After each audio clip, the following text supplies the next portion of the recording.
U.S. intelligence believes the Saudi crown prince Mohammed bin Salman ordered the murder of a Washington Post journalist. President Trump apparently, though, does not. The president welcomed the crown prince to the White House today and angrily defended him when a reporter asked about the murder. Here's Nancy Cordes. You ought to go back and learn how to be a reporter. The question that set Trump off was not an unexpected one. Now, who are you with? I'm with ABC News, sir. He was asked why Americans should trust his guest, the Crown Prince of Saudi Arabia, after the brutal killing of Washington Post columnist Jamal Khashoggi in 2018. A lot of people didn't like that gentleman that you're talking about. Whether you like him or didn't like him, things happen, but he knew nothing about it. That was not the conclusion of the U.S. intelligence community, which assessed in 2021 that Crown Prince Mohammed bin Salman did approve an operation in Istanbul, Turkey, to capture or kill Khashoggi, who was a legal U.S. resident. Today, the Crown Prince called the killing a mistake. We've improved our system to be sure that nothing happened like that, and it's painful. The moment marred an otherwise lavish welcome for the Crown Prince, who rolled out the red carpet for Trump in Riyadh this spring. On the eve of this visit, Trump approved a plan to sell F-35 fighter jets to the Saudis for the first time, despite Pentagon concerns that China, a Saudi ally, could try to steal the plane's technology. Trump was asked today if his family's deep business ties to Saudi Arabia are prompting preferential treatment by the U.S. government. What my family does is fine. They do business all over. They've done very little with Saudi Arabia, actually. I'm sure they could do a lot. They already do a lot. In September, a Saudi-backed developer unveiled plans for a $1 billion Trump Plaza development in the seaside city of Jeddah. Just yesterday, the Trump Organization announced a licensing deal with Saudi investors to build a luxury hotel in the Maldives. President Trump's son-in-law, Jared Kushner, who raised $2 billion in investments from the Saudis, told 60 Minutes last month that all of these deals are not conflicts of interest. They're a diplomatic advantage, enabling him to build key relationships around the world, especially in the Middle East. Welcome back to Takeout. Saudi Crown Prince Mohammed bin Salman's visit to the White House, yet another example of Saudi Arabia aiming to strengthen its relationship with the United States. It has always been relatively strong, but they want it to be stronger. Former Ambassador at Large Nathan Sales joins us now. He is a distinguished fellow at the Atlantic Council. So, a lot was on the table. The Abraham Accords, normalizing relations with Israel, F-35 sales to the Saudi Arabia government. Assess where things are right now and where the Saudis would like to see them head under the Trump administration 2.0. Well, I think both sides have asks of the other side. The Saudis want F-35s. They want a civilian nuclear program. And they want a defense guarantee that's similar to the one that the Trump administration offered to Qatar not so long ago. On the American side, we've got asks of our own. The big prize here is Saudi normalization with Israel. I think President Trump and his team see that as a legacy cementing step. Seems like the Saudis aren't quite ready to take that step yet. Because they want some assurances about what's going to happen to the Palestinians in Gaza and the West Bank. That's right. The Saudis have said our price is a path forward for an eventual Palestinian state. Now, what does that mean in practice? I think there's a lot of play in the joints there that diplomats are going to have to try and figure out. So stay tuned. I think there's going to be some more developments there before you see people signing on the dotted line. The Americans also are going to want to see signs that the Saudis are stepping away from their relationship with China. Last month, the People's Liberation Army Navy conducted joint exercises with the Saudi military. That's not a good sign. We do not want to see our chief geopolitical rival, the Communist Party of China, making inroads with a longstanding ally of the United States. So demands, requests, asks on both sides, that's why you do diplomacy. That's why you sit down face-to-face to talk through differences of opinion, but also areas of shared cooperation. The United Nations Security Council approved the Peace Council headed by President Trump for Gaza and the West Bank. And yet, there are plenty of reports going on that the Israelis, the Americans, and lots of other interested parties are talking about the future of Gaza, but Palestinians aren't there. The Saudis can't be comfortable with that. I think we're at a hinge point right now with a ceasefire in Gaza, but no firm plan yet for the way forward, because it depends on Hamas. Right. At this point, Hamas has to say yes to disarmament, to handing over power. And the Arab states, the Gulf Arab states, who've said, yeah, we're going to contribute to a security force and we're going to contribute to rebuilding Gaza, they don't want to make an investment, a multi-billion-dollar investment that's going to get blown up when Hamas decides that they're going to renew a war against Israel. So right now, the ball's sort of in Hamas's court to follow through on the commitments they've made. And the very assumption of everything you just put out by the president and his administration is that those Gulf Arab states will lean on Hamas and say, you don't have a future. You've got to get gone and get gone quick. Then we will invest. And that hasn't happened yet. So it happened, but it needs to happen again. So it happened about a month ago when President... It was all announced. It was all announced. And the most important development in ending the conflict in Gaza was when all of those Arab and Muslim states said to Hamas, the jig is up. It's time to come back to the table. Hamas got the message then, but they've been dragging their feet since then. Maybe it's time for another intervention. What would that look like? What would that sound like? Well, initially, one would hope that it would be tough diplomacy. The Americans can say to Hamas, you got to come back to the table and negotiate the precise terms of your effectively a surrender. They're used to hearing that from us. If they hear it from the Saudis and the Qataris and the Turks and other people in the region, that might carry a bit more weight. How does Jamal Khashoggi and the Saudi defensiveness about that, and clearly President Trump's defensiveness on behalf of the Saudi kingdom, factor at all into this, if at any level? Well, it's still an issue. What happened to Jamal Khashoggi, his murder at the hands of Saudi agents, was horrible. And the Trump administration held people accountable for that. We imposed during the first term sanctions on 19 individuals that were assessed to be involved in that murder. And it's also the case that, like it or not, Saudi Arabia is a close partner of the United States. And we're going to have to find a way to work together, notwithstanding events in the past and mistakes in the past and crimes in the past. We know that if you try to turn Saudi Arabia into a pariah state, as a previous president said, that they're going to run right into the arms of China, turn them into a pariah state. And what happens? In October of 2025, they're doing drills with the Chinese military. It's not in the interest of the United States to alienate them. We need to apply pressure and moral suasion to them within the context of a durable strategic relationship. Former Ambassador at Large, Nathan Sales, thank you so much. I appreciate it. Thanks for having me. Today, President Trump welcomed Saudi Arabia's Crown Prince Mohammed bin Salman to Washington, where the leaders held a bilateral meeting. The White House says the Saudi Crown Prince committed to an investment of $600 billion in the United States, though during an official bilateral meeting, the Crown Prince floated, increasing its pledge to almost $1 trillion. We wanted to take a look at some of the current economic connections between the U.S. and Saudi Arabia. Last year, the two countries traded a total of about $40 billion in goods and services.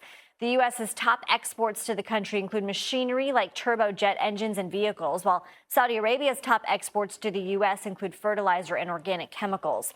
When it comes to direct financial investment, which involves Saudi individuals or businesses investing cash directly into a U.S. business, that figure is about $16.3 billion, according to the U.S. Department of Commerce. It includes funding sectors like transportation, real estate, automobiles, communications firms, and financial services. Saudi Arabia's government has also invested directly into U.S. companies through its Sovereign Wealth Fund. The fund is essentially a giant portfolio of stocks, bonds, real estate, and other monetary assets controlled by Saudi Arabia's government that it can invest, similar to how you would invest your 401k. It's worth an estimated $925 billion and is controlled by bin Salman.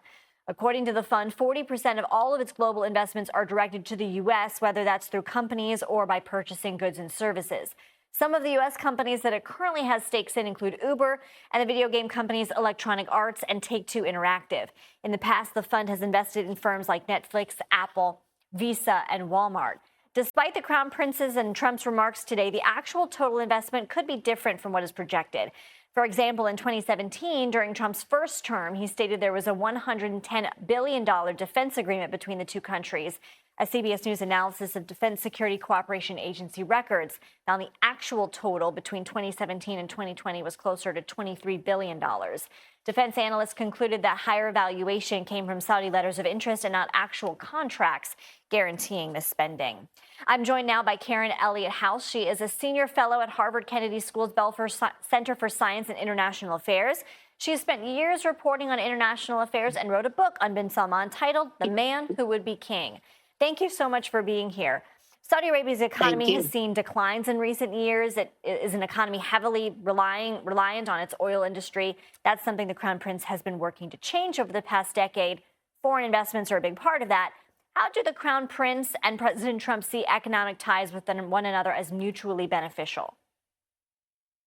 I think they do right now, but it's investment is the bigger issue because our trade, as you noted, with each other is not big. We don't buy a lot of oil from them. China is their biggest trading partner. But the Crown Prince is interested in American investment in Saudi Arabia.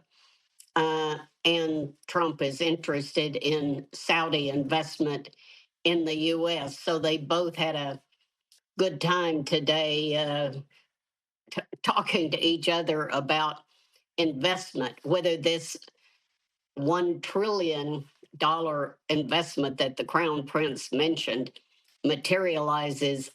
I would be surprised because, as you noted, the earlier talk of a $110 billion defense buy hasn't yet materialized. So there's a lot of promise that doesn't necessarily follow through, but you can see the two of them enjoying talking with each other about investment and what good buddies they are. Did that part of the relationship and display of what seemed like mutual affection surprise you? No. I mean, the Crown Prince and Trump are both very big men, and they both want to be seen as movers and shakers on the world stage. They met initially when the Crown Prince was here early in Trump's first presidency, when Angela Merkel got stranded in New York in a snowstorm. And so Mohammed bin Salman came to lunch with the president instead of Angela Merkel. And they clearly do enjoy each other's company, and I think understand that each of them at some level is playing the other a little bit. You've been covering Saudi Arabia for years and watching bin Salman's transformation. What was your takeaway in watching him? In his country or today? Both. I mean, watching him in Saudi Arabia, he has very much transformed the country. He comes across as a charismatic, confident, and natural person. Not all. He's not normally wearing that formal bish that he had on today. He's usually just wearing a white thobe and nothing on his head, and just talking to you like a normal person. That's what's most interesting about him. All right, Karen Elliott House, thank you so much for your time. Earlier, I spoke with Jamal Khashoggi's widow, Hanan Atalar Khashoggi, about President Trump's remarks downplaying the Crown Prince's role in the killing of her husband. Here's our conversation. When you saw what happened at the White House today in the Oval Office, what was your gut reaction?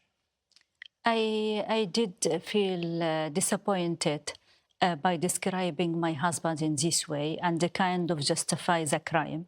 There is nothing to justify the crime, even if you don't agree or like certain person because of his opinion or vision for his country. To say he's controversial and he's unlikely, it does not give anyone right to just kidnap him, torture him, kill him, and dismantle his body. Yes, and it did hurt me a lot. And it's taken away as well. It's look like taking away the freedom for the journalists to do their job. And it will be To ask the question. To ask the question. And it will be, what is the difference then between US and any dictatorship Middle Eastern country? We'll get to what the Crown Prince said in a moment, but the president, referring to the Crown Prince, said he knew nothing about it. How did you react when you heard the president say that? It was so devastated for me as well, because the Crown Prince himself, he did accountability in 60 Minutes interview in 2019. He said, I'm responsible as a leader, but he did not do anything beyond that. He admitted verbally. He took responsibility verbally, but he did not take any action to show the world there is a rectifying of this crime. I'm talking about the action should be taken, transparent trial for the 18 man who performed the crime. And I did not receive an official apology myself as a wife. They destroyed my life. They taken my lover, and they killed me with my husband. I have 7 years of hell, sir. And they did not even look after me. And they used a spy material in me before I fled from Middle East to US.